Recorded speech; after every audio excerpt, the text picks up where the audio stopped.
Good afternoon, loyal followers and fellow punters. Mickey D with you here on Wednesday afternoon, just about 12:25, with tomorrow's day three from Punchestown, getting it out of the way early. Um, Nothing ran today yet. I see they're all steady in the market. Money for the one in England, Enemy. Um, and there's steady money for the one, the two JP's horses that we got good, nice prices, 9s and 14s yesterday evening. They're a good bit shorter now, so hopefully one or two of them could get placed and maybe one of them win. Great days racing ahead. Um, Not much luck yesterday, but we didn't do a lot of damage. Vital Island was the only winner, but a 6-1 shot just left a very small loss margin in the stats. So it's not too bad for Punchestown. I want to make an apology as well. I want to make an apology to a horse. I want to apologise to a romantic proposal that I never mentioned yesterday, how well she ran the day before in the Woodland Stakes in the Curragh in a nice time of 59 seconds, and she could have done it faster, only for the jockey took a pull between the 1 and 2 furlong poles, which is great to see on a sprinter. She had won the Flying Five, as I said, last year. She is the top sprinter in Ireland. Looking forward to seeing her in the top sprint. She might go for the King's Stand at Royal Ascot. And she will pick up a few races in Ireland if they so wish. In good hands, Eddie Lynham. Viewers will remember Soul Power a few years ago. It was a great sprinter. It had to be just get there on the line, and it did there several times, and won several Group 1s and ran until it was 9 or 10, if I remember correctly. So just in case romantic proposal will be watching on Horse TV and saying that whoever never gave me my credit. So I sincerely apologise, romantic proposal, that you may run faster the next time, much faster, and you can. Anyway, big crowd on the bus again today, all dressed, and the summer wear is out. Bits of leg showing, great to see it.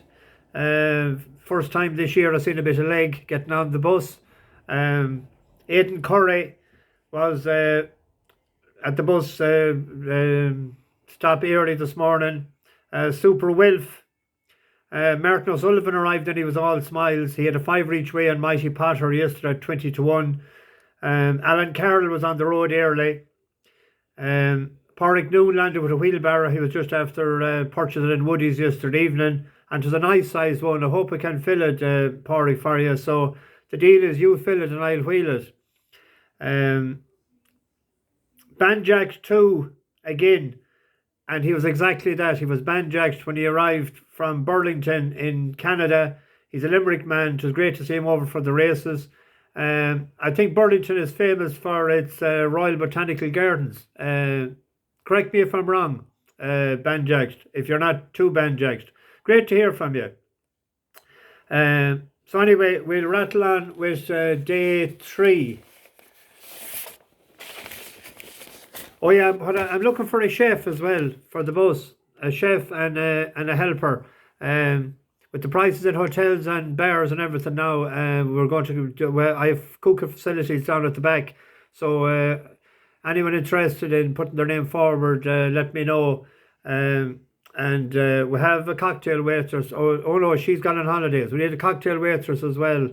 We have our DJ, we have our bar man, we have our head of security, and we have the ticket master. So we're filling up as much staff as we can now as the summer approaches.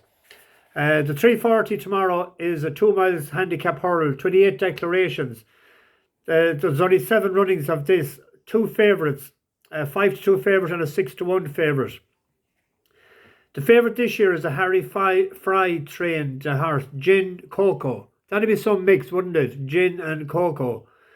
But it has only ran twice. One was for Charlie Mann and went to second in Sedgefield. And the other one is Forest New Yard. It won in Fontwell. And it beat a beast raced 103 by 14 lengths. It has little experience in big fields. Imagine going from a small field in Fontwell to 28 hustle and bustle around Punchestown. So I'll be passing on that. A horse that interests me there, and I've seen it running in Fairyhouse, is Golf Marin.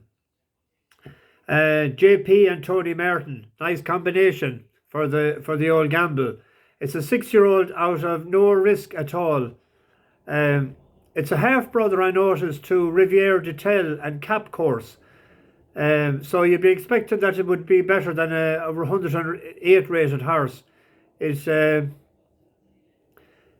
carries 10 stone 11, so a nice racing weight. It was third behind Coach Carter here last March in a maiden hurl, and that was on yielding ground. Last time it was fourth in Fairyhouse, but it ran at the back of the pack the whole way. It was a race that Ideal Pal went out in front, Michael Mulvaney's horse, and it got a nice ride from Jordan Gainford that day, but nothing was coming from behind.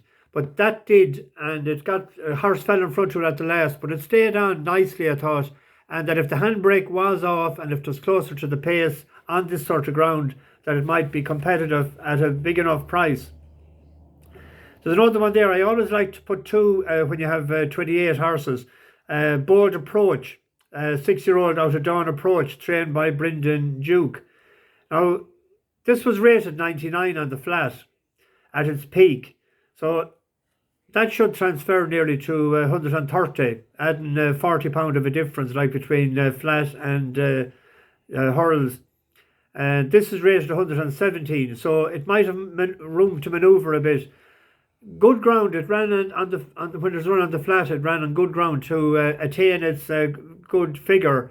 It's his first run in a handicap, and I think that could be an each way bet as well. The 4:15 is a 2 miles grade 2 chase, 13 declarations, one favourite in the last 8 years. Global Citizen was the favourite for it. I see it just has been pulled out. It won the Grand Annual when it cost us a good bit of money when it beat Andy Dufresne. An interesting horse for me in this is Take All, as he is 12-1, an each way bet on this. It scoped all wrong when put up the last time in Fairyhouse. It has a few good runs. Its best one, I thought, looking at the videos last night, went to second to Riviere de Tel last December in Navan. And his best runs are on better ground. Kevin Sexton rides for Seamus Fahey. And actually, Seamus hasn't had a winner since last October. I think, last October. And this was the horse. So hopefully he can turn things around. 12-1 shot, so it's worth an each way play. I found it difficult to find an each way angle in this. The 4:50 is the cross country chase, 4 miles 2, 17 declarations. Indebulger has won it 12 times since 1997. Risk of Thunder, his most famous, won it 7 times from 1995 to 2002. Now, he didn't train at all them years. He trained, I think, the last 4 anyway. That just be owned by Sean Connery, wasn't it? Shady Operator is written by Derek O'Connor, and it has won twice in Punchestown for Indebulger. It used to be with Joseph O'Brien. It won once for him. Better ground is fine. You always worry a bit about the trip 4 miles 2, because most of these horses when they go first time at this wouldn't have ran that far, but I mean, he's the master of the banks, and I've no idea what the price is, but I'll be having a win bet on that. The 5:25 is the Stairs Hurl. It's the big one of the day. 3 miles, 8 declarations, 6 favourites since 2006. Quevega won it 3 times as favourite in 2010, 11 and 12. It also won it in 2013, but it wasn't favourite that year, even though it was 6-4. I can't remember what went off favourite that year. I must look back if I have time. It was won last year by Classical Dream on yielding ground. That was 5th in Cheltenham this year on soft ground to Florden Porter. Paisley Park won the Stairs Hurl in 2019. It was third this year at the festival. This is its first run in Ireland for Emma Lavelle. Sire de Burley won the Stairs in Aintree when it got up to beat Florden Porter. On the figures, Classical Dream is rated 163, Sire de Burley 160, Paisley Park 159. Last year's winner probably will go out in front. I don't see a lot of pace to annoy it out there. That'll do for me. It goes well on the track. The ground isn't an issue. So I'm on Classical Dream. The 6 o'clock is the handicap hurl, 3 miles, 28 declarations. Capodanno actually won this last year as 11-2 favourite. 7 of the last 8 winners carried more than 11 stone.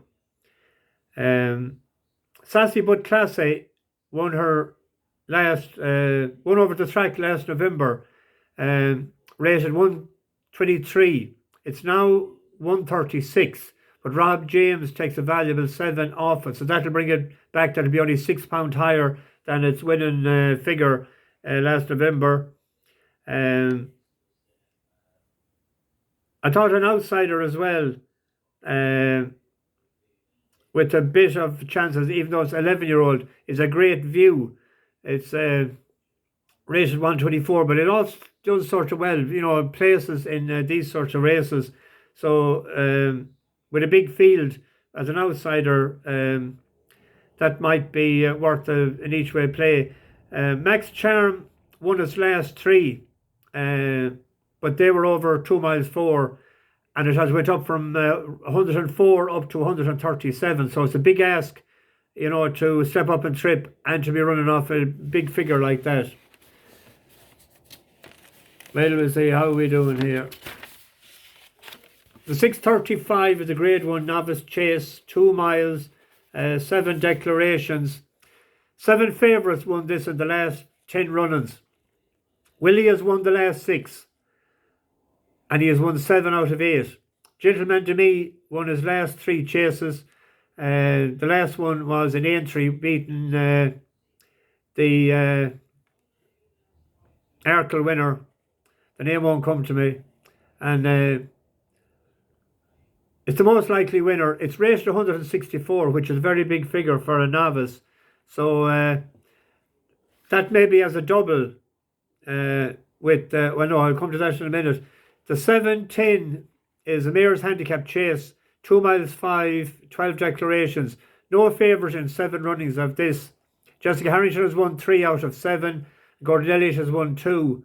Only 2 have carried over 11 stone. Anthony Honeyball won a race last year when he sent over Sully Dock A to win. So he knows what it takes to win at the Punchestown Festival. And he has an interesting horse here, Lilith. It's only a 7-year-old. And it won last time. It made all in Newbury. And that's about 8 weeks ago. So it looks like it was put away and targeted for this. It's carrying 10 stone 4. I think that's an each way bet on that. With no favourite having won in 7 run-ins.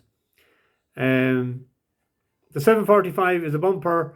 Sean Mulryan's the horse that was third in Cheltenham. James's Gate will be all the rage. I think it's 6-4.